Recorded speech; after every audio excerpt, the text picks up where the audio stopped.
I have one item to report out. We approved a settlement. Is there a number for that? I don't see it. Okay. We approved a settlement with a 4-0 vote. Mr. Crow is not present tonight. Dr. Gibson, are there any deletions or corrections to the agenda? No, they're not. Thank you. Please rise for the Pledge of Allegiance.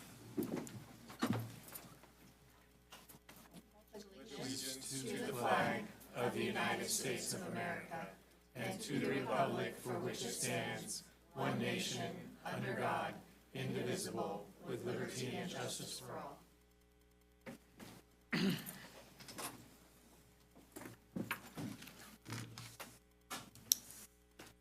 We have two presentations and recognitions tonight. Mr. Wagner, are you ready? Welcome for Amador High School.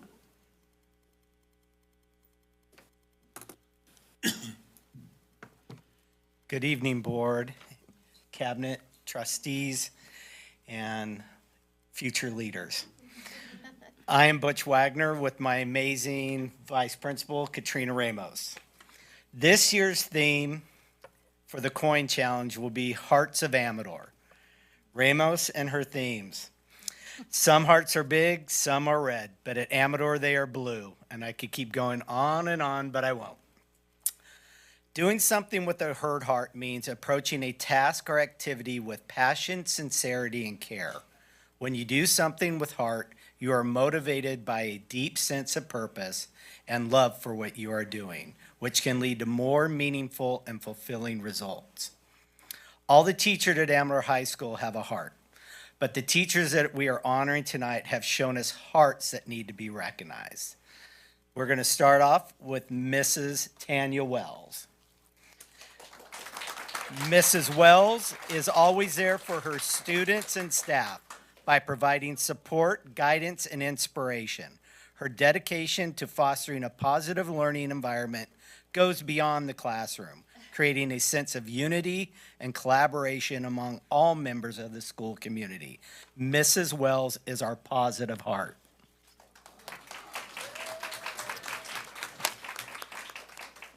There's 30 of these, by the way. Sean Klingen. Inside the classroom, Mr. Klingen shares his wisdom that engages all the students in math. On the court, he is also analytical and led our girls' basketball team to league champions. It has been fun to watch. Mr. Klingen is the cool, calm, and quiet heart.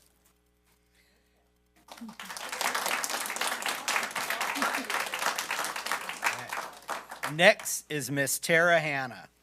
I don't think there's anything that Miss Hanna cannot do. She dropped out of the sky and landed at Amador this year. Thank you, Dio. She has been a huge asset for our campus. She is building and supporting an AVID program that led the herd to a positive CAS session this year. Miss Hanna is our kind heart. Claire Condon. A beautiful bright light on a dark day. The willingness to draw outside the box with brilliant ideas. The strength to speak up when times are tough. Miss Condon is our heart of courage.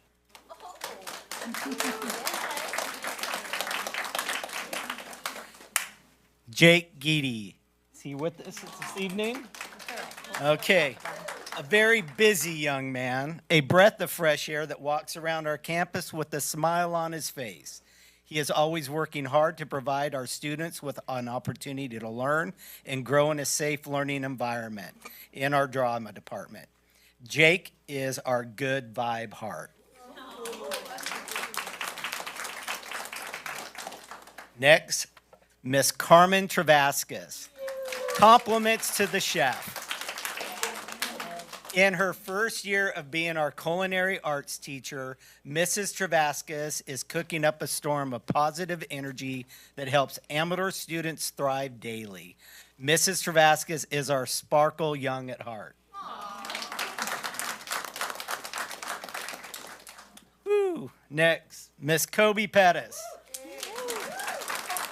A force to be reckoned with, an all-around go-getter, and the one who gets things done. She is a young teacher with a lot of the go-go power and determination to make Amador High a great place to be for our students and staff. Kobe is our true herd heart. She even designed these shirts that we got last year. So, our true heart. After that, we have Miss Angela Cowan. Mrs. Cowan is not here this evening. Mrs. Angela is an amazing administrative assistant who seamlessly manages day-to-day operations through some pretty chaotic days. Her attention to detail, organizational skills, and ability to multitask makes her one of our most valuable players on our team and a diehard.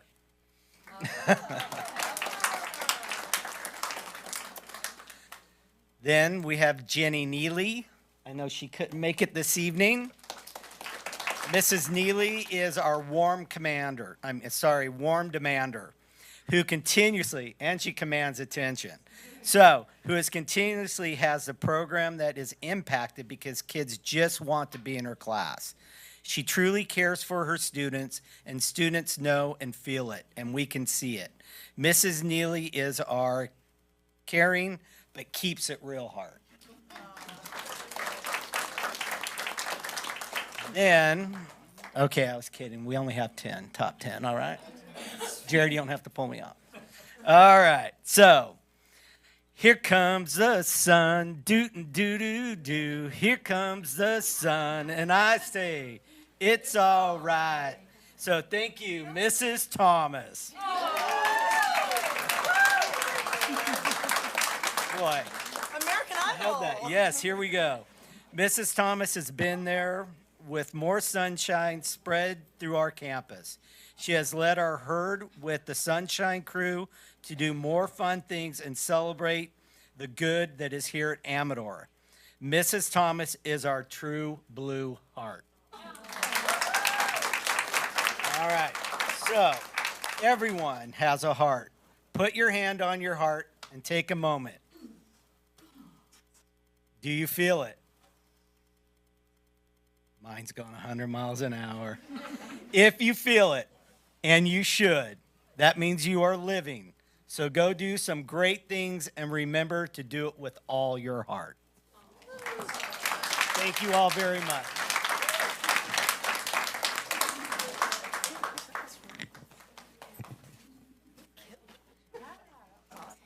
Thank you, Mr. Wagner.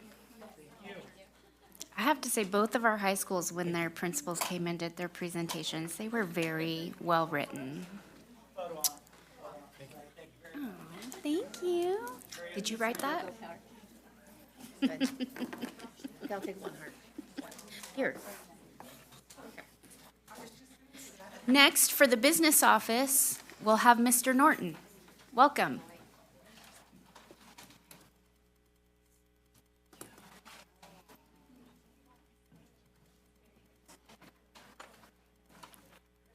While we're waiting, I have to say that we had quite a few local high school graduates in that line, just in case you were wondering.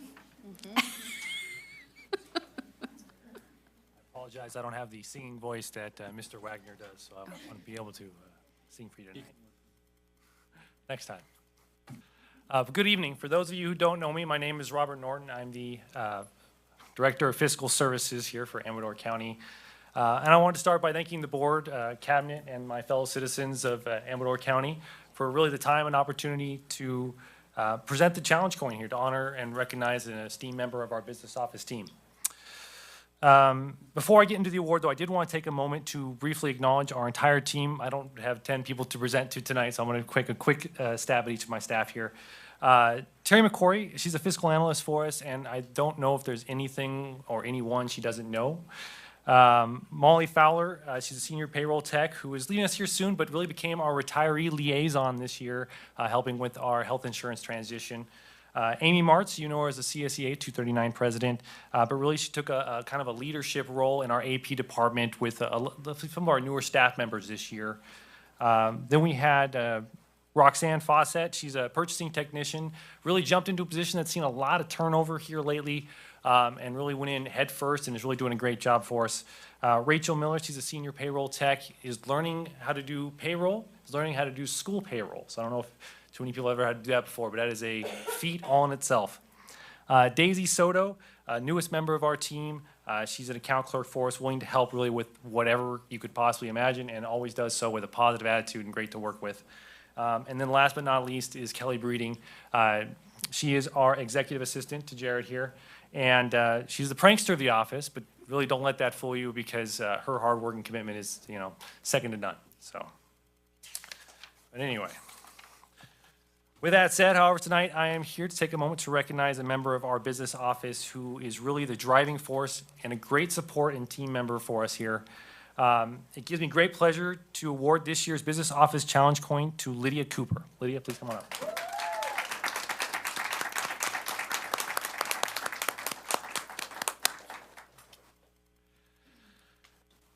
So before I say all these great things about what you've done, I did want to actually ask Amy to come up with a few items that our team has actually wanted to present to you in honor of your great work and what you do for us.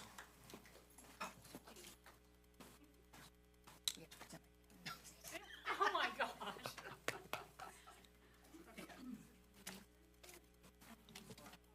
You also get are those statues gratification too? Yes, these statues trade hands and they put her face on it, so it's personalized for you. Okay, so to begin, for those of you who don't know Lydia, you should know Lydia. She's really been great for us to work for, and she's a fiscal analyst in our business office, and is really the epitome of what you look for in an employee. And with this challenge coin it's really about the gold standard, and really she is our gold standard here for Amador. Hardworking, second to none. There are most nights where I actually have to tell her to go home because she won't leave until the job is absolutely done. So we really appreciate all that effort and work for you. Driven to learn and grow. This last summer, she completed her Chief Business Official CBO certification to learn more about school business. And it was a once-a-month deal, traveling down to Southern California for an all-day course, learning about school business, what it takes to be a CBO. There was, of course, homework that goes along with any course, right? While you're trying to work full-time at the same time. And then once you're done with the course, you get to take a 3-hour test that you have to pass and be certified. So congratulations on that. Oh, I'll let this go. But I have to add that she did all this while in a boot. Well, not all of it, but about half of it. Which, traveling down to Southern California and going on an airplane, going in a taxi, doing all that, while trying to do a little wheelie cart is quite the experience, I can imagine. But that just shows you the level of commitment and energy and effort that Lydia is willing to put into anything to learn and grow and do anything. Team player, always willing to help. This actually congratulatory card that you have here is very much a sample of it. When you open it up and read it, there are a number of staff members who really called that out, and I wanted to thank you personally for the time and effort you spend with them. Even when they recognize you're very busy, you're always willing to help and do whatever it takes. Every meeting I go into, I think every principal, director always has a shout out, even if you're not there. Hey, I wanted to thank Lydia Cooper for all the hard work and stuff that she's done. So it's really great to hear that every single time.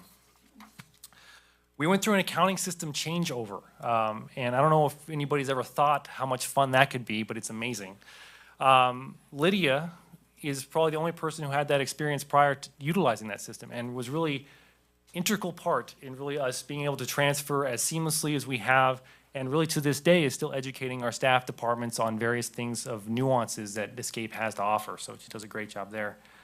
Probably from my perspective, one of your greatest strengths is your ability to seek out process improvements. I told Jared actually when I first got here, is one of my pet peeves is somebody who always tells me, well, that's the way we've always done it, so we need to keep doing it that way. Well, Lydia, that is not you, and I appreciate that very much. I think, you come into my office, I don't know how many times, and say, hey, Rob, I know we had this issue the other day. We really need to maybe we should try this other process and do it a little bit different. And lo and behold, we tried and it works, and it does a great job, saves us time. You come in, you let me know about this thing with escape. Yeah, this will actually save us quite a bit of time. We change this process or do this order, and it works. And so I really can't thank you enough, and please keep doing that. High level of autonomy, self-starter. I mean, I don't know how many times you come in with a project that I didn't even know we needed. And it's been great for us. Even today, you came in with some audit stuff we need to take care of. And yes, we're deep in the thick of it, and there was stuff giving guidance and things to staff. So that's great. I appreciate you stepping up with that. And even just as a citizen of Amador, you're a believer in our product. I mean, I think that's a sign of somebody who really believes in what we offer. She sends her children to our schools, and they play our sports. And then even one of her sons is working now for the district. So, I mean, that's really a legacy right in and of itself. So overall, this is just the tip of the iceberg of all the great things Lydia has brought to our team in and out on a daily basis. I appreciate the fact that I can come down and sit down at your desk and we can have a conversation about, hey, you know, I was thinking we got this budget thing coming up. We really need to talk through this. And you're just right there and immediately all about it and all into it. So in summary, thank you for all that you do for the business office, for the district as a whole, and really for Amador County. Thank you so much.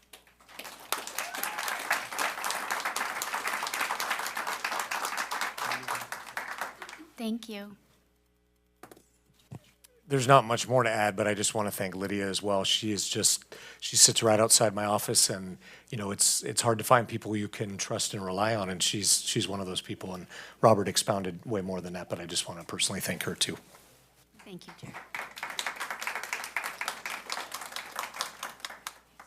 It brings us to employee organizations. Mrs. Jensen, I didn't spot you, but maybe, are you here? Would you like to say something?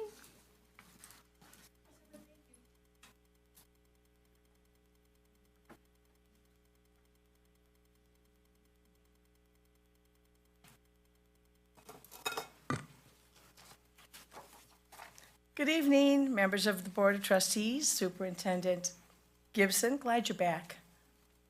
Cabinet members and interested community people, both in this room and following electronically. I appreciate this opportunity to speak in behalf of the Amador County Teachers Association and the certificated persons our union represents who serve our community schools. Excuse me. I'm Jeannie Jensen. I'm the president of the Amador County Teachers Association. On Thursday, April 11th, the Amador County Unified School District, the district, and Amador County Teachers Association, ACTA, bargaining teams met. Two tentative agreements were signed, one setting next year's calendars, and the other a mandated training MOU, which will be brought to our members for ratification before our next bargaining session on May 9th. The district also proposed a 2-year compensation deal, which was rejected by ACTA, due in part to the offer of a 3% increase rather than the 5.5% of the 8.22% COLA, which the district has received, that ACTA has been negotiating. Impasse was mutually declared, and the papers declaring impasse have been filed with the Public Employees Relations Board, the PERB board. Superintendent Gibson sent a letter to staff and probably to you, outlining the number of times we have met, their final offer, and what impasse means.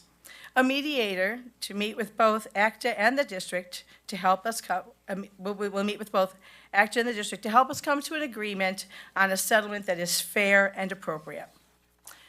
We also presented our sunshine letter at that meeting with the expectation that it would be included in this board packet for your consideration.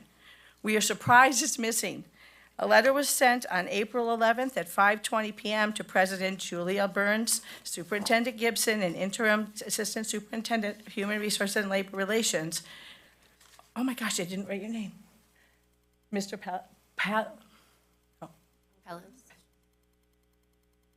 Palazuelos. Good enough? Adrian. For the record, this is what we are sunshining, and I'd like to share the letter with you. I think I have enough.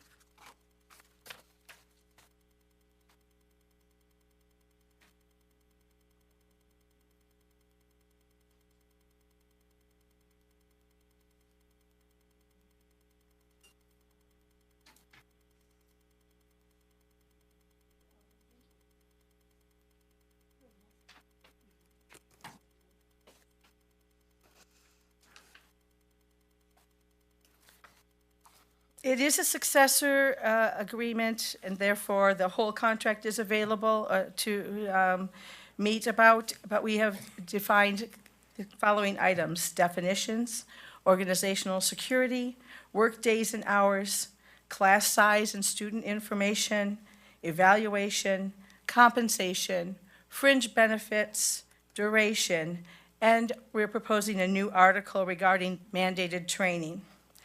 The appendices related to these articles will be amended as needed. So, working together on behalf of our students, schools, and community fulfills our collective goal for Amador County Schools. Thank you for your consideration and your time. I appreciate this opportunity to meet before you. Thank you, Mrs. Jensen. Mrs. Martz?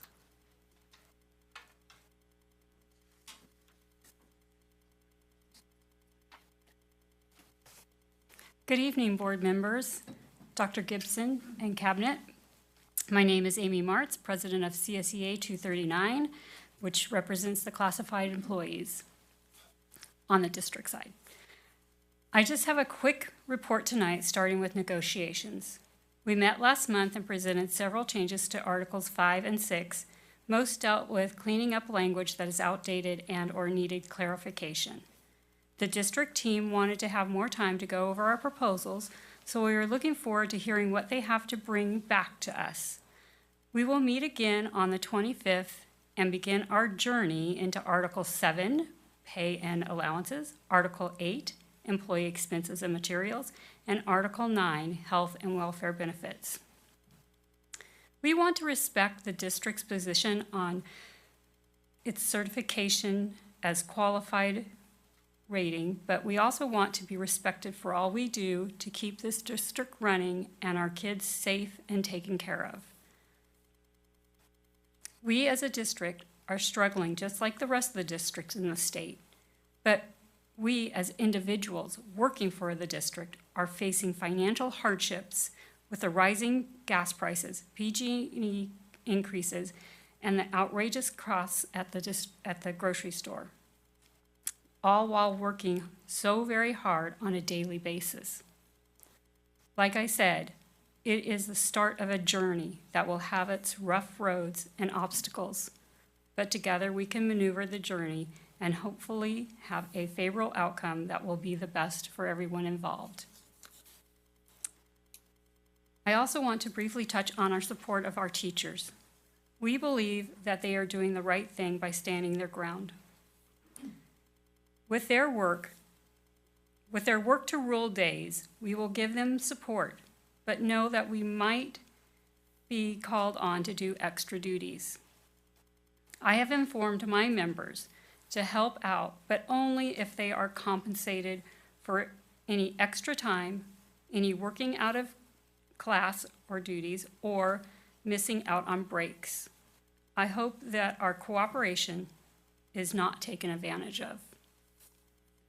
Finally, I also want to extend an invitation again to our Classified School Employee Week celebration, which is going to be held on May 23rd at 5 o'clock.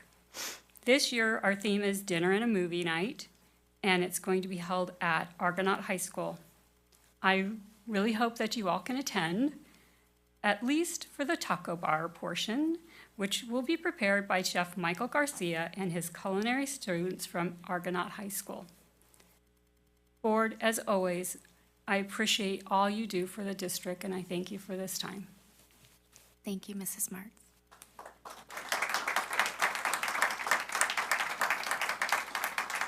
So item 11 is our school consolidation updates. We don't have any new updates tonight, but we do have two speaker cards, Mr. Gold and Mrs. Bennett.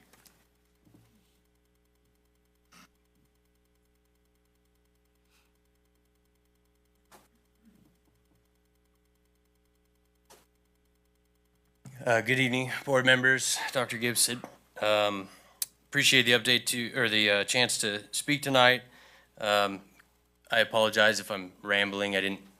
Life's been crazy. I didn't have a chance to prepare a written statement like I like to, but I just wanted to comment, I think, on behalf of a large portion of the public that is concerned with the lack of updates.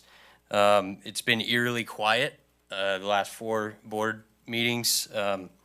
I believe that the intent of having consolidation as a standing agenda item was for transparency reasons.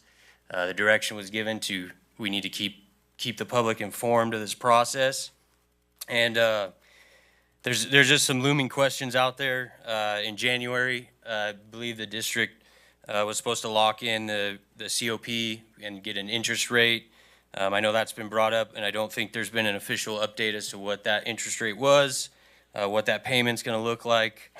Also in January, I know direction was given to staff to have your consultants meet with ACTC's consultants, but there hasn't been any update as to if those meetings have been taking place or how that is going.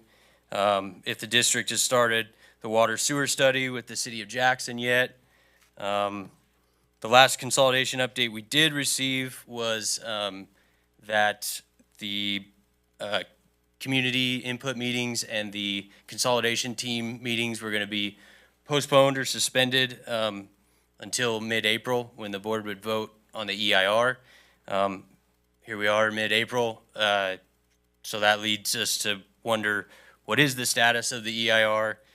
Is the intention to circulate or recirculate a new draft EIR, or are we continuing with the one that we had and just responding to everybody's comments from the comment period?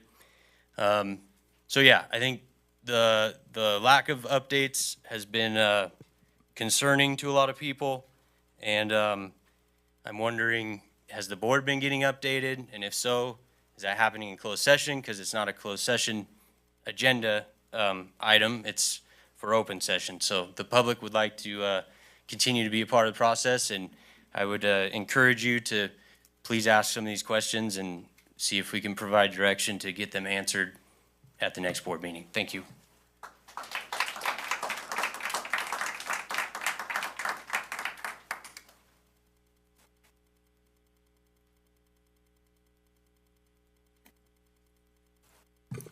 Good evening. My name's Diane Bennett, private citizen speaking on a public matter.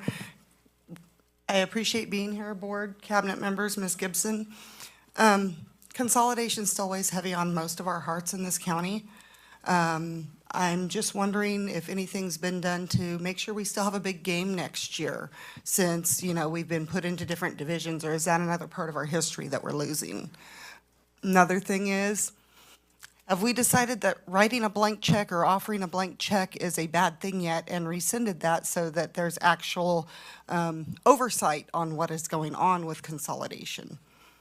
If you look to history and you look at Germany giving Austria-Hungary a blank check, World War I, Germany got caught holding the bag.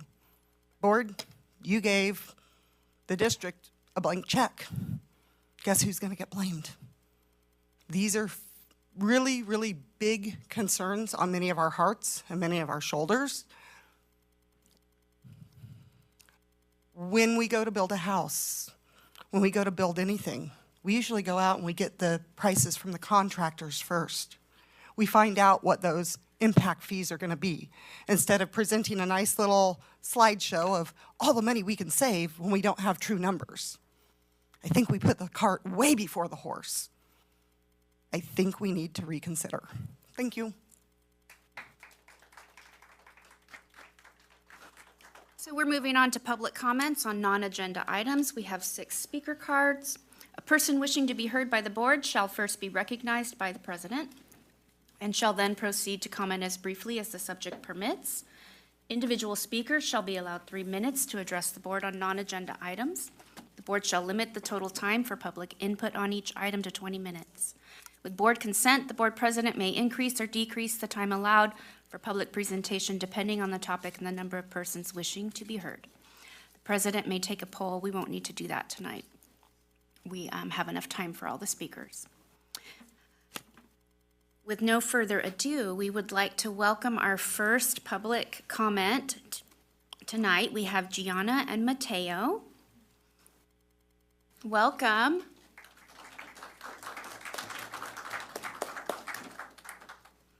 They are both 8th graders from Jackson Junior High. Good evening. My name is Mateo. I'm here with Gianna from Friday Night Live. Friday Night Live builds partnerships for positive and healthy youth development, which engages youth as active leaders and resources in their communities. We are here today to share with you that April is Distracted Driving Awareness Month. Through strong partnerships with the All-State Foundation and the Office of Traffic Safety, and in collaboration with local law enforcement and other community allies, Friday Night Live chapter members are implementing innovative projects and campaigns that target the #1 killer of people in America, traffic crashes. Chapter members are working together to educate their peers about the dangers of alcohol and distracted driving on several campuses throughout Amador County. Driving while distracted can make it difficult to react during a potential crash, especially for teen drivers. Beyond sharing facts and statistics about distracted driving, parents need to model safe driving behaviors by not using a cell phone, not applying makeup, fiddling with the radio, or eating when behind the wheel. Knowing the statistics and facts about distracted driving can help families manage this dangerous crash risk. Thank you so much for your time. Thank you.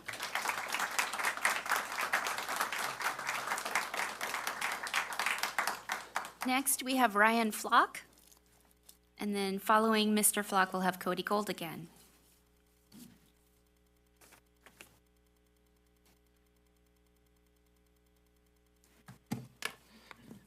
Good evening, Board, Dr. Gibson, Committee. I am here tonight to discuss the dismissal and utter discrimination of women's sports at Argonaut High School by Scott Hunkins. So, how do I go about this? This has been a pattern for the last 4 years that I've observed. I'm a father of 3 girls that are in this school district, and I've seen over the years just the same pattern over and over of Scott dismissing and disregarding anything in regards to women's sports. Just the last 24 hours, the straw has been broken. I've dealt with it. We've discussed it as a family, and I had to come here tonight to bring it to your attention. I've emailed the entire board along with Mr. Palazuelos. Dr. Gibson, I'm sorry, I thought you were on leave, so I didn't include you. Over the last 4 years, we've seen a lot of different things. The girls' soccer team, who my daughter Sienna Flock, who is a current senior, has been battling Hunkins over different issues. Uniforms. How hard is it to give uniforms out to these girls at the beginning of the year? They were told to wear their own clothes, and they can wear a penny, which is an overshirt. The boys' team gets whatever they want. There's access to a camera system at Argonaut. It's called the Huddle camera system. It's used for football, used for soccer, everything. We asked for access. Boys got it. Girls didn't. Jared finally got it for us. That was great. He's consistently not informed coaching staff over changes in schedules when we're at away tournaments, so our team has no idea of what's going on. Currently, we have 3 girls that received all league. Nothing's being done about it. They haven't worked with they've been trying to get Hunkins to work with the other school districts to actually get the girls some recognition on all league. Guess what? The boys have already had recognition in the newspaper 2 months ago. The last thing was the school wanted to do something big for 3 fine young women that are all going to go play in college, one of them being my daughter. These girls have been waiting for the day to sign their letter of intent to go play in college. They've worked very hard over all of these years. I pointed my email about that my daughter has been working since the age of 4, basically just doing whatever she could, and worked very hard in traveling out of the county to gain the skills to be able to go play in college. And she achieved that, which is fantastic. And we as parents always encouraged her to do her own thing. I'm sorry, your 3 minutes are up. Who's the president? Are you almost done, Mr.? I'm almost done. So recently, the girls were told that their signing was this Friday at the all-school rally. Well, then it got canceled. The 3 girls went into Hunkin's office and asked why it was canceled, and he actually had the audacity, which if you read the email, he said nobody cares. What kind of school leadership allows that? And so I sent this email to Principal Hunkins, which is somewhat nefarious because she's his wife. How does that work? In most business, that's unethical. And after that email, thankfully, I received word from one board member, and Mr. Palazuelos, and then finally at about 5:30, wow, imagine that. It's all of a sudden back on, and everything's fixed. And that was because Principal Hunkins called me, and then she said there was a miscommunication. There was no miscommunication. Athletic Director Hunkins told these 3 girls who have worked their tails off to be able to get into college, and all of them are getting academic scholarships too. It's not just sports. And the total disregard and disrespect and just basically discrimination against girl athletes. 2 of them are sitting right here. I know it's happened to other girls in other sports because I've been told by their parents who are also members of the school district. My fear, and it's an obvious one, is retaliation against my daughter for the last 2 months. And anyone else that may come up. You know, it's like, what is going on here? I don't understand how there's a pattern like this by this person who holds a leadership position in this district and is being able to have this kind of attitude, disrespect, nothing. Unless it's a boys' athletics or a boys' football team. Then it's no problem. Anything with girls' sports, it is. Board, I appreciate your time. I just wanted to point that out.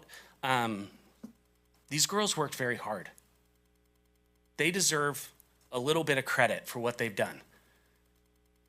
I hope the board just listens and understands the frustration of the parents with Athletic Director Hunkins. I'm not the only one. There's a lot of other people. Thank you for your time. I appreciate it.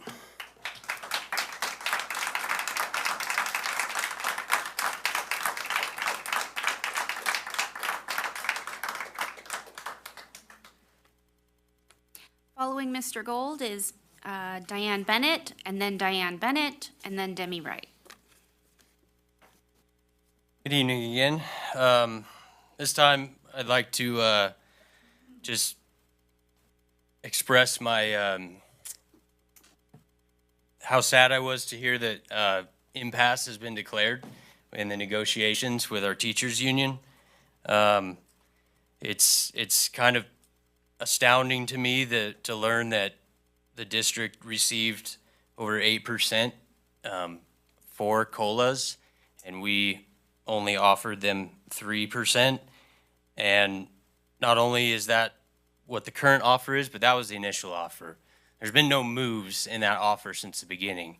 I don't know how we call it negotiations if there is no negotiating, right?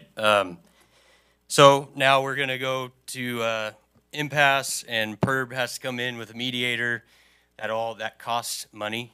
I don't know what the agreement is, if they're split, if ACTA and the district are going to split that cost for the mediator or what. But inflation and cost of living has outpaced our teachers' increases by more than 18% in recent years, my understanding. And I don't know how we continue down this road. If we don't make a significant move, that gap is only going to get bigger.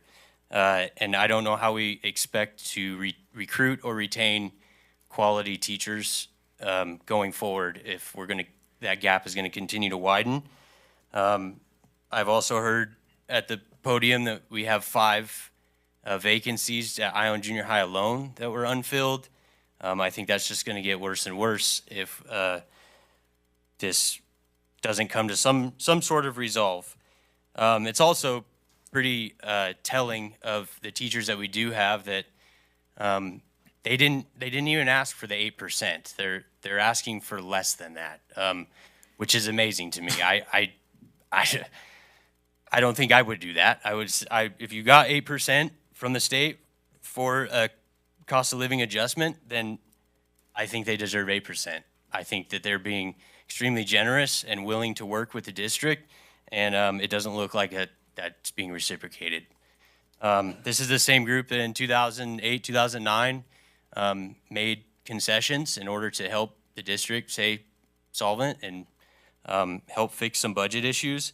And now it's time to acknowledge that they've been willing to work with you.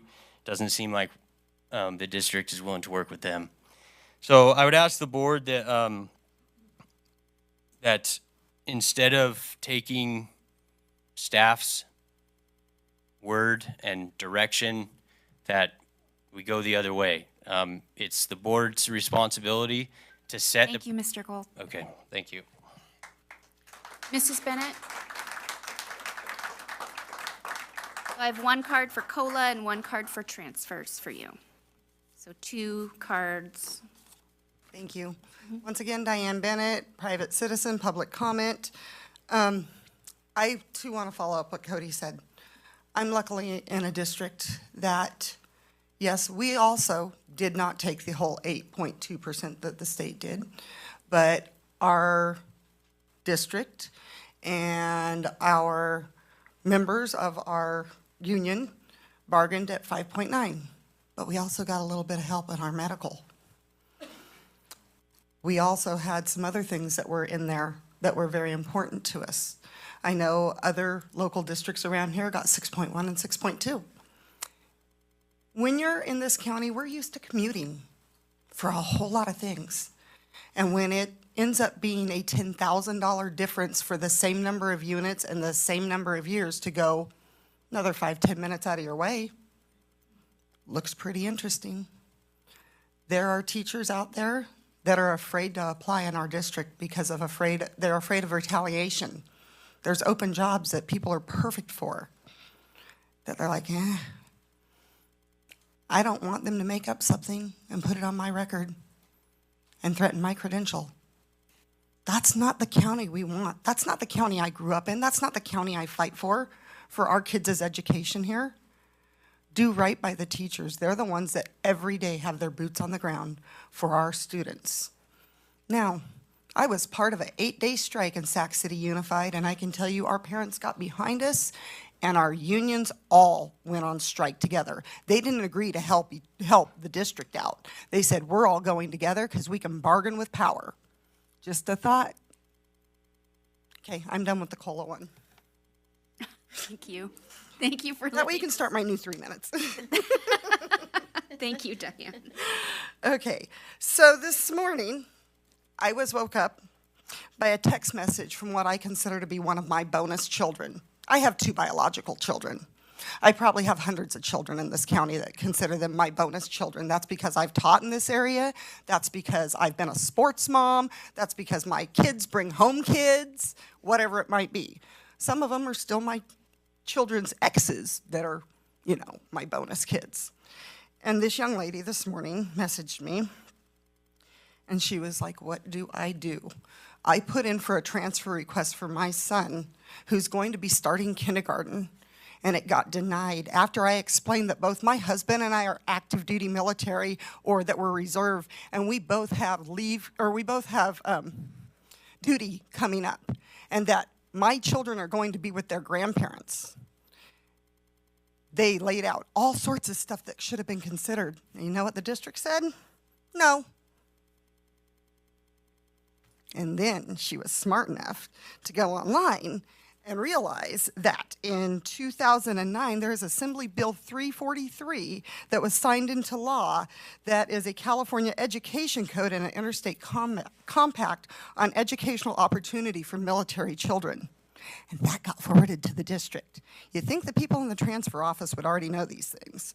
Well, with that and the threat of a JAG lawyer the transfer was approved this afternoon, because I can guarantee you her and I would have filled this room with every military member and family member in this county. We might not have a lot because our closest base is Travis or some of the others, but I guarantee you, military service means a lot to this county, so please, I implore whoever is at the district office looking at these transfers, don't do wrong by our military service members.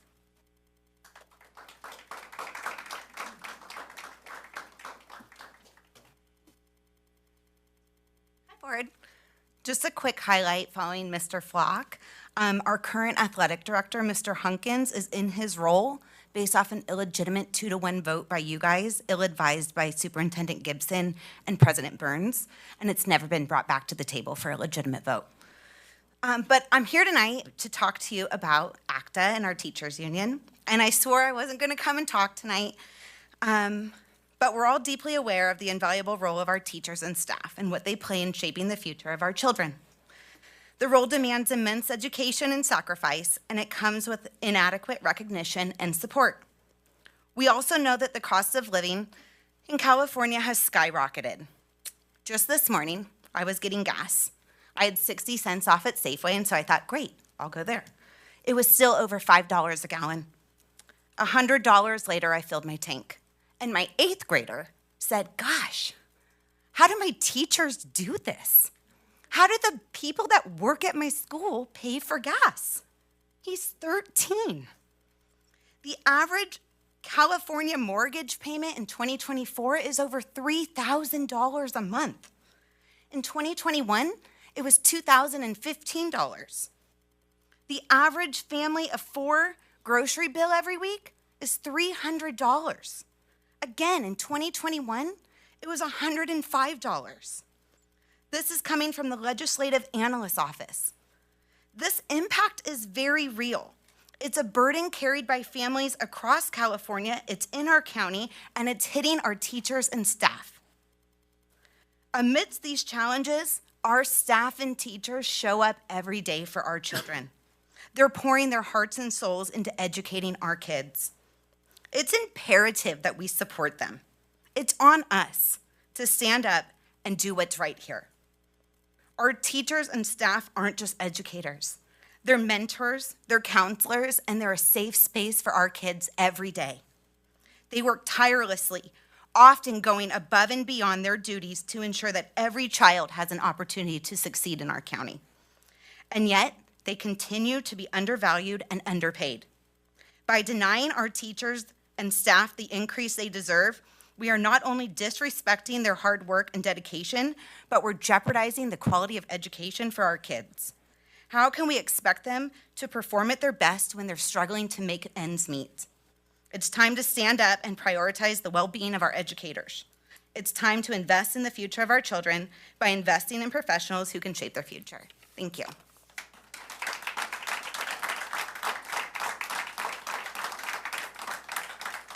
Item 13, we have a very large consent agenda tonight. Are there any questions on items on the consent agenda?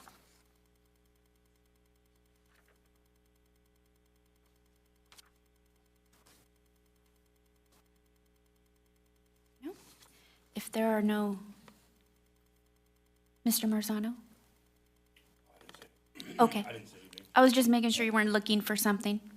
If there are no questions, can I get a motion to approve?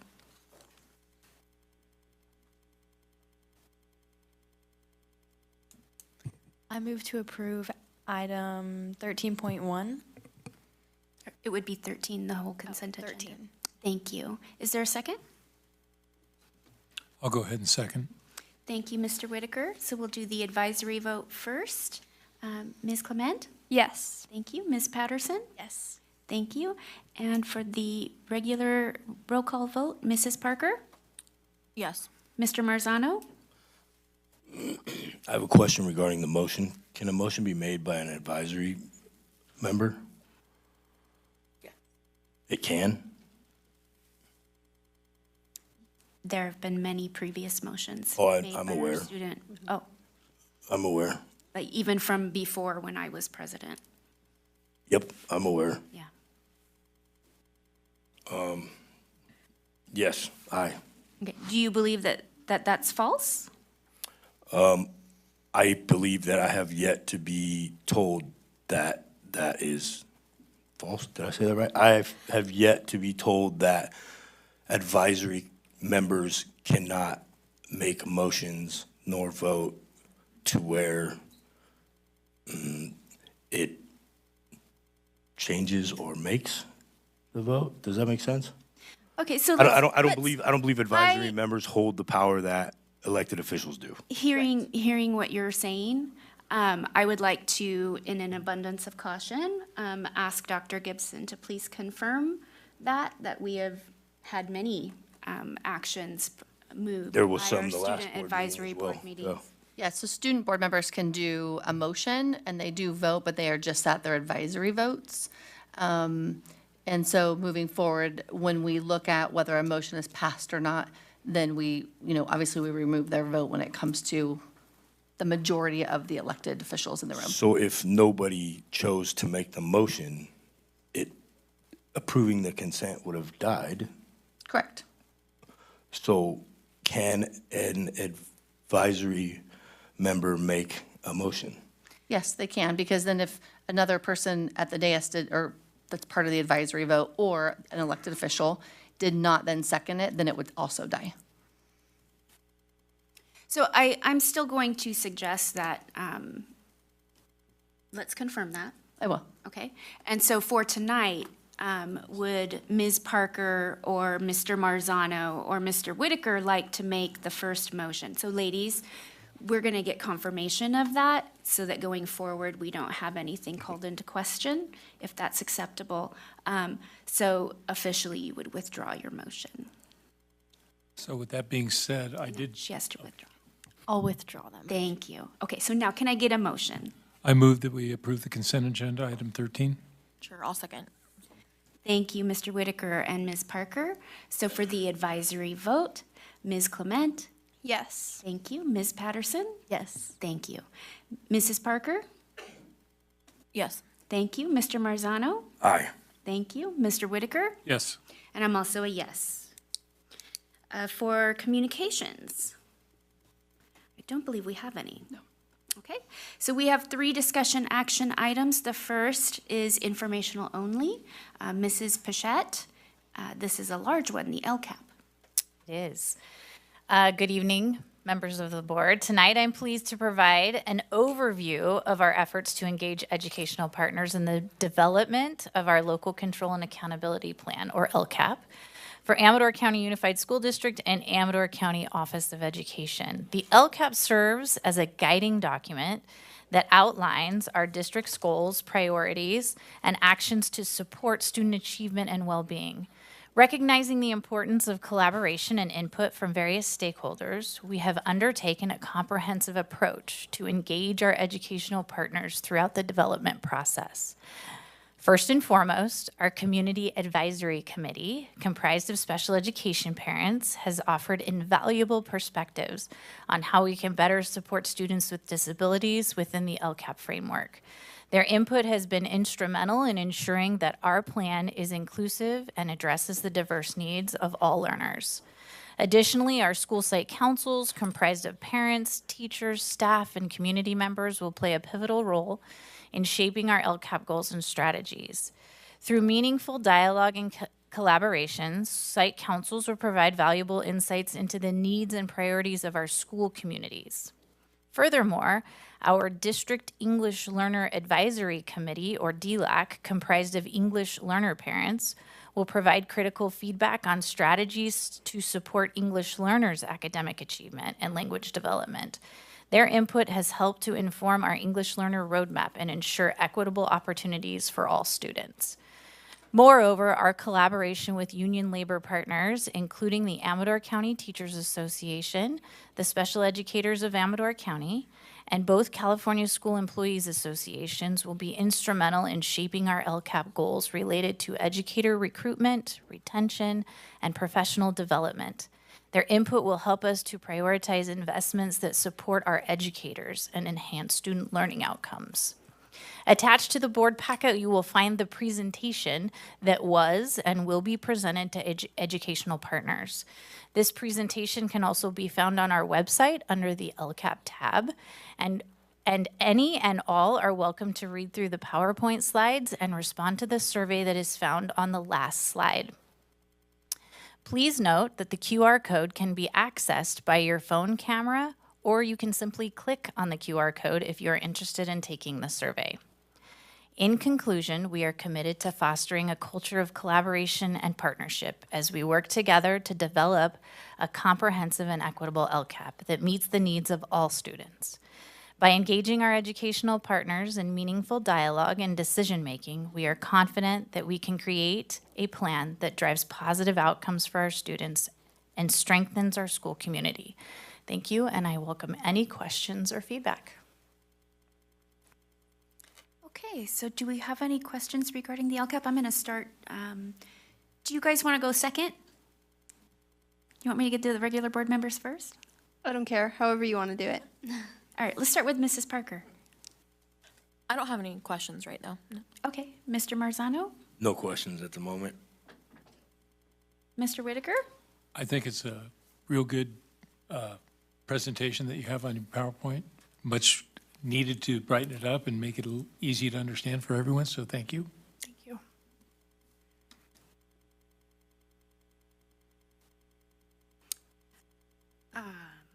Okay, I don't have any questions. Thank you. Thank you. So this is a discussion action item, or a discussion item only, so there's no motion. No, she doesn't. Okay. But thank you. Okay, so we're going to move on to 15.2, Air Quality District Small Engine Exchange Program. Mr. Critchfield. Yes, thank you. So this is a program that was brought to us by the Amador Air District. We have worked with them before. Herminia Perry, I just want to recognize her. She was integral in working with the district in getting us our electric bus a couple of years ago. That was also through the Amador Air District.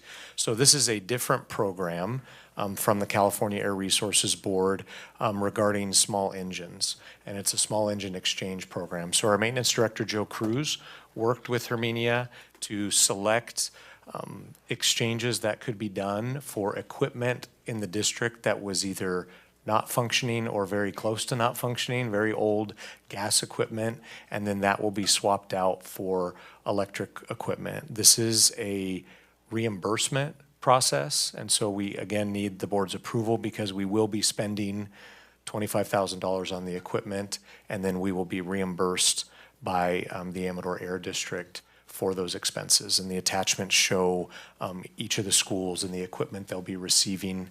There does appear to be more money out there for programs like this. This is a good start. We have, obviously, this is not going to take care of our larger fields. That can come at a later date. We are actually coordinating them with them right now to do a demo of an electric riding lawnmower. There is a program out there for an electric riding lawnmower. Every time new electric equipment comes out, I have my doubts at first because it just seems like hours and hours on a mower and will the batteries last? And they're saying that this is pretty good equipment. And so we're actually going to coordinate with the cities and the county and use one of our fields so they can do a demo with this electric riding lawnmower. Tonight, this is for smaller equipment, as you can see, weed eaters and blowers and things like that. But we're really excited about this program and working hand in hand with the Amador Air District to get us this equipment at no cost to the district. Thank you, Mr. Critchfield. I like the items that are presented for no cost to the district. Yeah. That makes it a little bit simpler. Are there any questions for Mr. Critchfield? No. I don't have any questions. I just like the idea of having a demo because I feel like mowing a lawn that's that size is time consuming. So yeah, I think I'm in the same boat as you. Is that actually going to work? Yeah, we may come back with that riding lawnmower. Right now, we've been told it has 2-hour batteries and you would get 4 of them, so it would work for 8 hours, swapping out a battery every 2 hours. So it'll be interesting to see how that works. Yeah, I was gonna say what's the swap process? I wonder. That'd be interesting to see. Yeah, absolutely. Anyway. I too like free. I mean, I believe free fits everybody's budget. I was reading an article not too long ago that stated, don't quote me, but it's something to the effect of, we're going to this new era with batteries and electricity, so on and so forth. And of course, this was pertaining to a larger city with far greater charge needed. And they said that the article stated that the way that it's going right now, our grid cannot even won't be able to hold it. We're a small community. Will that ever affect us? Infrastructure? Are we gonna screw something up in a bigger scheme? Have we looked into that? Can we afford it? Have we looked past it? Because we're talking about buses, we're talking about small engines. I mean, I'm sure we're gonna be talking about all kinds of things, electricity here in the future. My understanding is when you get into, so these types of items are not, I mean, they're a blip on the radar, right? Absolutely. You mentioned buses, right? Obviously, that's a bigger one. Projects would not be approved without the infrastructure in place to be able to handle the charging. As far as like countywide capacity and city capacity, that's clearly out of my hands. I do know that we do play a significant role in energy in the county because of what we have with our solar equipment at both of our high schools. And we have the equipment at Amador is there to offset the electricity usage at Amador High and Sutter Creek Elementary. And then Argonaut has two different systems. The equipment at the front of the campus is for the same purpose as Amador, to offset the electrical usage in the at Argonaut High School. And then the solar field out back behind the softball field, that actually ties back directly into the grid, and PG&E uses that. And then we get the credits for that to offset our electric bills for the other schools in the county. So I heard you say that we won't ask for anything without infrastructure in place. Yeah, you have to have the infrastructure in place to be able to move forward on larger projects like electric buses. Do you mean the promise note of somebody saying, yeah, we got you, so that means we're gonna move forward, or like in place, like you can plug it in the wall right now? Can I piggyback on James's Sure. line of questioning? We actually have an agreement with PG&E to upgrade the infrastructure Correct. to accommodate our electric buses, correct? We do. So that would be right in the realm of what James is asking. Is the promise in place? So we have an agreement with PG&E. Of course, the red tape with a program of that magnitude, that this project at 25,000 pales in comparison to what we're working on with the buses, because there's federal and state money involved in that. That was an agenda item. That was an agenda item that the board voted on with PG&E. There have been some changes made to the program, and so we actually are revising that agreement, but it's still, there aren't any signs that it won't happen. All signs are pointing towards still being able to make that happen, and there are some infrastructure upgrades that we will be doing. That's the agreement with PG&E, and there are rebates involved with that as well, so that then the transportation yard is set up properly to charge the buses. I believe what you said in reference to what you're talking about, well, what they said, you said they said. I'm following. From the pole to us, they got us, right? The pole out, we'll figure it out then. You're getting, I'm out on the skinny branches of my knowledge with electrical, but I'll do my best here. So I remember the pole in and the pole out conversation. transformer to switchgear Right. is PG&E, and then switchgear and beyond was us. Okay. And then there's a rebate program for the switchgear, which would be our equipment, and then there are rebates for the chargers, which is also our equipment. Okay. So that's a program in conjunction with the state program and PG&E. And I know that is not nothing, but it's all gonna end up being infrastructure at some point in time with everything electrical that we're gonna handle, right? Oh, absolutely, yeah. Handling, charging an extra lawnmower, gas blower, not gas, electric blower and a weed wind eater blower is very different than 13 buses. Right. I mean, that's very different. Okay. So in a nutshell, you're saying that we will be good to go because they're gonna help us be good to go. At this point, yeah, but again, I don't know, I don't have great knowledge of the status of countywide energy, and if eventually we're gonna get to the point where we might be able to get equipment, but the infrastructure isn't there. I mean, each step, we will ensure that the infrastructure is there to handle what we're acquiring. And so the big ones so far have been one electric bus.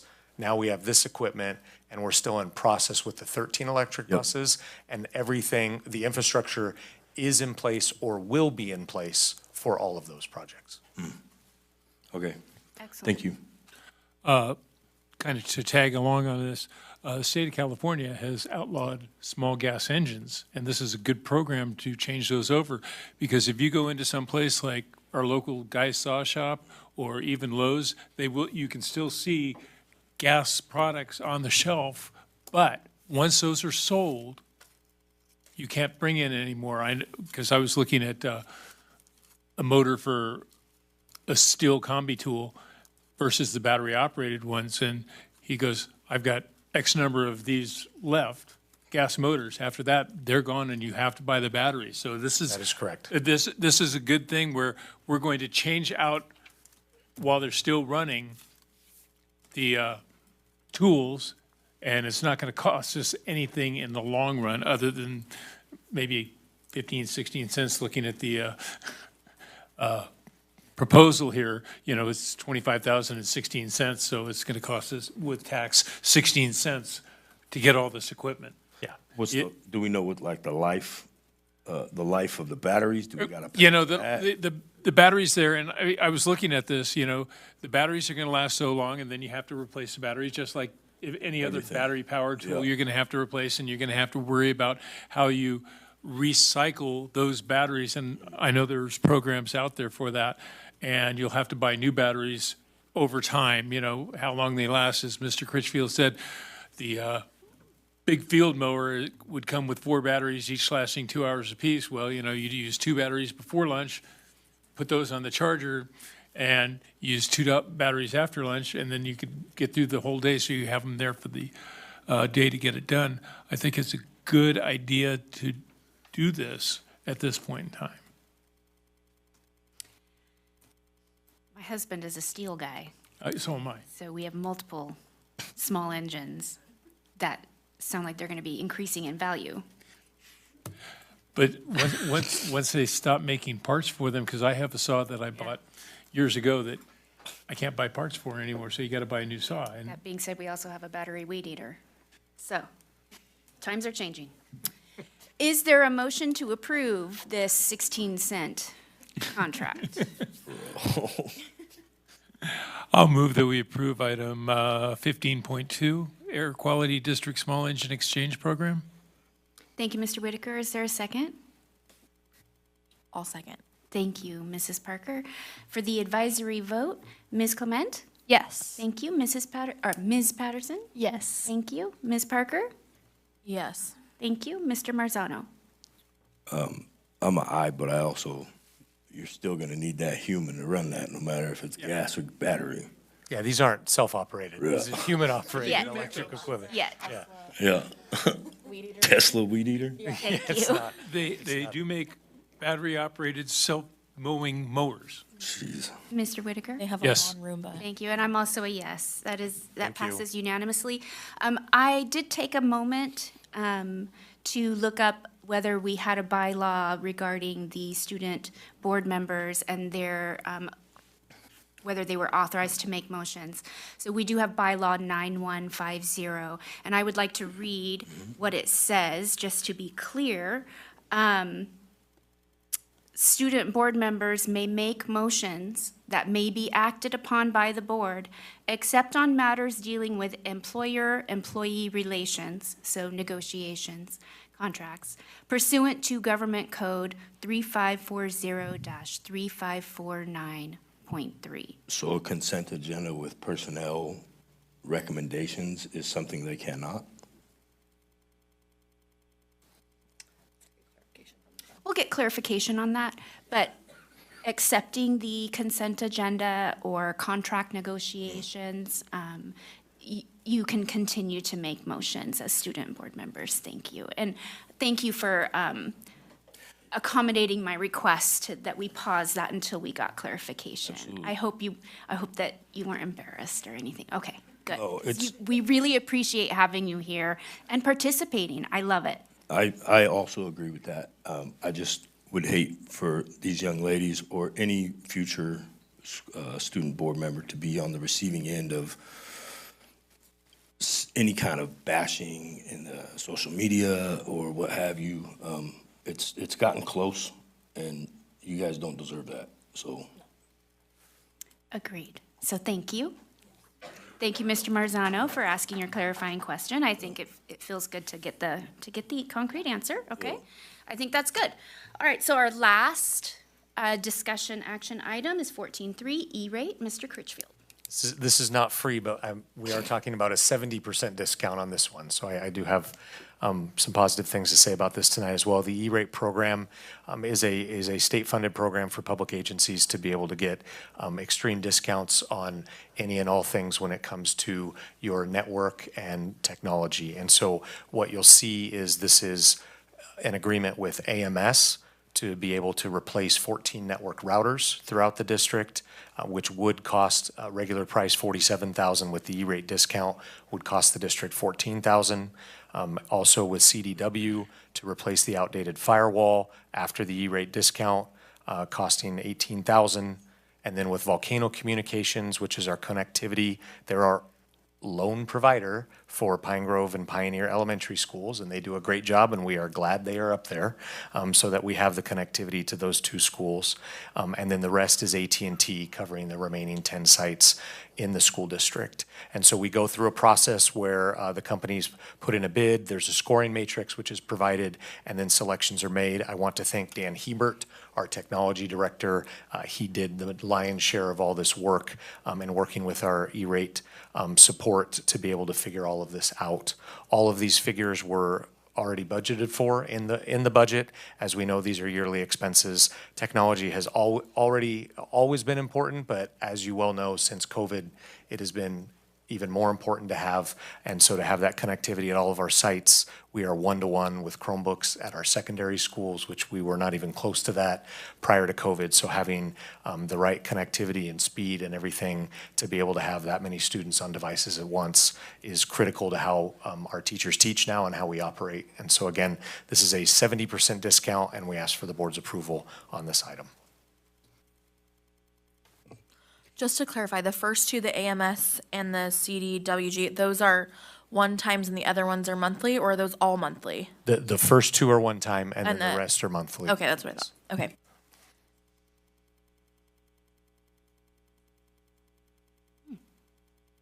That's a good clarification. Yeah, I was actually looking at that myself when you asked, so. Okay, are there any other questions? No? Okay, then feel free to make your motion. No? Actually, until I get some additional clarification from Michelle, I'm just going to have only board members make motions at this point. Oh, you are? Okay. We're going to continue. And that's just actually of the advisement of our attorney, yeah. Okay. Okay. I'll move to approve item 15.3, the E-rate. I'll second. Thank you, Ms. Parker and Mr. Whitaker. So we're going to do the advisory vote. Ms. Clement? Yes. Thank you. Ms. Patterson? Yes. Mrs. Parker? Yes. Mr. Marzano? Aye. Mr. Whitaker? Yes. And I'm also a yes. Thank you. Okay, that concludes our discussion action items tonight, bringing us to reports. Dr. Gibson, did you have a report tonight? I just have a couple quick things. Number one, I really want to thank our staff and specifically our cabinet for, I'm going to try and get through this and not have a moment, but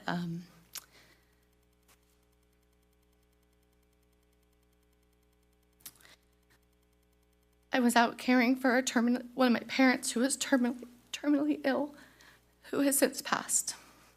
And so that's why I have not been present at the last two board meetings. It's been extremely difficult. I apologize for the lack of communication on some of our items. Those are things that I usually carry forward, so I will be sure that we bring those in the coming weeks. But please just have a little bit of grace, as I needed that time with my family. I will be out a little bit coming up in the next couple weeks to help wrap up her estate and just do things that I need to do as a human being. So I appreciate the grace, and I can't thank this team that I have enough, because they truly have had my back and they have truly supported me through this process. So thank you for that. Okay. now that I got through that, on a happier note, I would like to wish a very, very happy birthday to Dr. Palazuelos. He has been, can I tell him the number, Adrian? It's his big 50th, and he's here tonight with us. I just want to comment, I mean, I know I said what I said about our team, and I could say this about each one of them. And since Dr. Palazuelos is here and it's his birthday, I just want to really acknowledge the effort that he puts in to our team, as everyone does on our team. And we're very fortunate to have him with us. So happy, happy birthday. And thank your wife for, I don't know what she did. She sent a stork with a cake somehow and dropped it in the office randomly from Santa Rosa today. So it was wonderful to at least get a little moment of celebration with you today. So happy birthday, my friend. And then with the DEIR stuff, we do have some things that we're working on, but again, I've just been out, and we haven't had the time to really sit down and go through that to properly prepare for a board packet for those items, but at the next board meeting, that is our plan. That's all I have. Thank you, Dr. Gibson. One of my favorite parts of every board meeting, we would like to invite our student board members to make a board report. Ms. Clement? Yes, so I've missed the past couple board meetings due to conflicts, so I'm very happy to be back.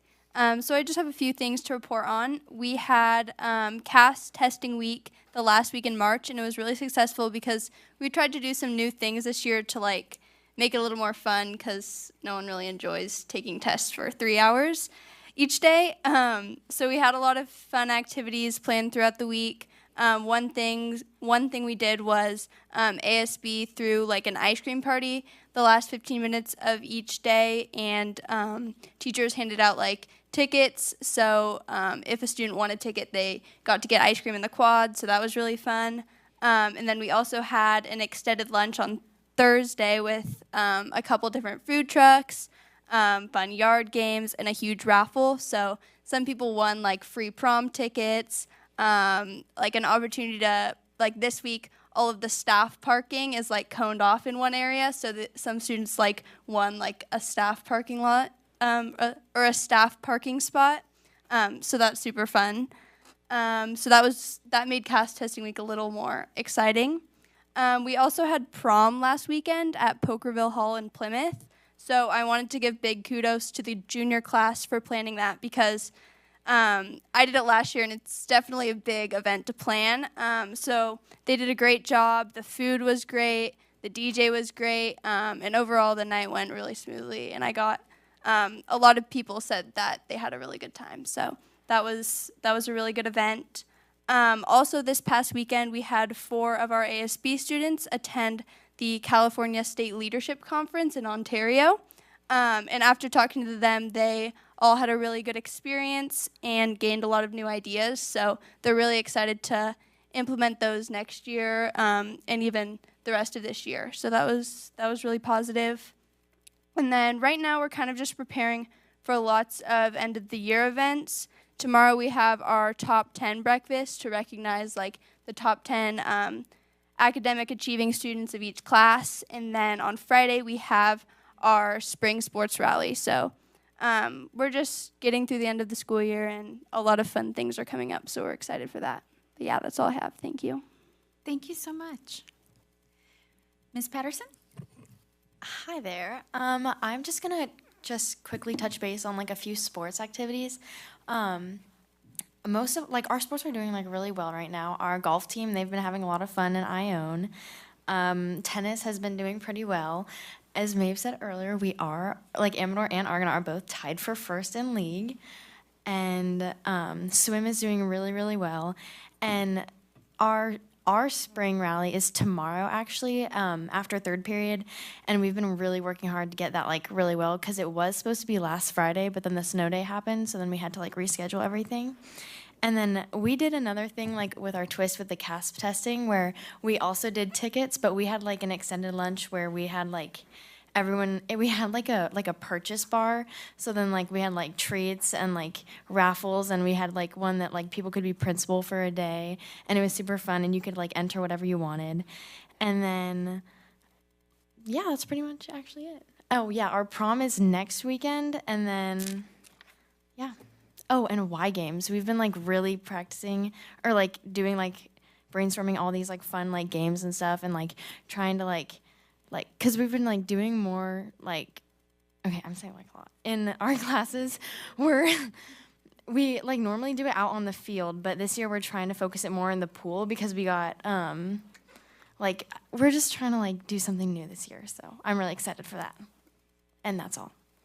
Awesome, thank you. I know springtime is super busy for all of our campuses. Moms of school children refer to it as Maycember for a good reason as we head into that end of school year craziness. Ms. Parker? I don't have a report, but don't feel bad. I just turned 33, and I also say like far too much. So, Mr. Marzano? I don't have a report, but I do, I appreciate that we do have public comment because it also brings up questions in my head. So I do have some questions that I'm gonna send an email to get some questions answered. But yeah, I don't have a report. Okay, Mr. Whitaker? Well, mine's short and sweet. Last Friday, my wife goes, "Hey, they're having a plant sale. Let's go by." And so we went by the Trillia plant sale last Friday and saw the kids out there where they had, propagated their plants. They were selling them, and my wife got a few good deals, and it was nice seeing the kids out there showing off their plants and, doing the transactions. These are our Trillia kids, and it was real nice to see. yeah, I was sad to miss that. I was out of town with my family, but if there's any leftover plants, I'd like to get one. I'll buy one. So for my board report, I just wanted to express how grateful I am that when we see the presentations from our school sites and from our different, different departments that are not on a specific school site, that it's obvious to see that there is a sense of community there in those employee groups, that they support each other, they care about each other, and that, at least some of them are thriving there. And I am so grateful for that they have each other, and that it's positive, and to be able to witness some of that and to hear wonderful things about our employees. I'm very grateful for that. Just as I'm grateful to hear from our students about fantastic things that are happening on the school sites. It is the highlight of my board meeting evenings, so thank you for being here with us. I know that it is a sacrifice for you to give us your evening, and I appreciate that very much. I don't know if it's this year and if it's just coincidental, but it seems like we have had a lot of staff members that have been facing some catastrophic illnesses, either personally or in their families. And seeing the communities really embrace those staff members, I'm grateful for that. I'm grateful to see them being supported. And I think that that's important. I think it speaks to who we are here in this county. And I'm just honored to witness it. So on that note, thank you for being here tonight to the bitter end. I appreciate you.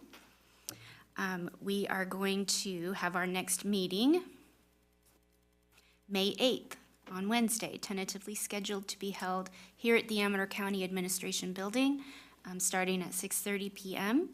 And with that, we are adjourned. It is 7:56, and we will roll right into the County Office of Education meeting. Thank you.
I'm going to switch over to the county agenda.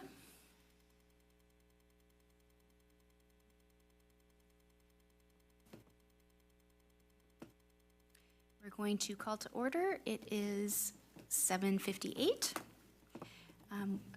We have 4 board members in attendance. We are missing Mr. Shane Crow. Dr. Gibson, do we have any deletions or corrections? No, we do not. Okay, and for presentations and recognitions, we have none on the agenda. For our employee organizations, Ms. Matheson, are you here? She is not. Okay, so we do not have any employee organization representatives. I do not have any public comment cards for non-agenda items. That brings us quickly to the consent agenda. We have a lot of companion items to the district consent agenda. Are there any questions? No. If there are no questions, can we get a motion? I move that we approve item 8, the consent agenda. Thank you, Mr. Whitaker. And a second? I will second. Thank you, Mrs. Parker. For the roll call vote, Mrs. Parker? Yes. Mr. Marzano? Aye. Mr. Whitaker? Yes. I'm also a yes. We have no communications. We do not even have discussion action items tonight. That's a first. Okay. For information only, we have the current personnel recommendations with just a couple changes. And are there any additional reports pertaining to the county side? Dr. Gibson? Okay. Board members? I do not at this moment. Nothing. No. Okay. So our next meeting will be Wednesday, May 8th, scheduled to be held here at the Amador County Administration Building. Open session will start immediately following the ACUSD meeting. We are adjourned. It is 8 o'clock. Thank you.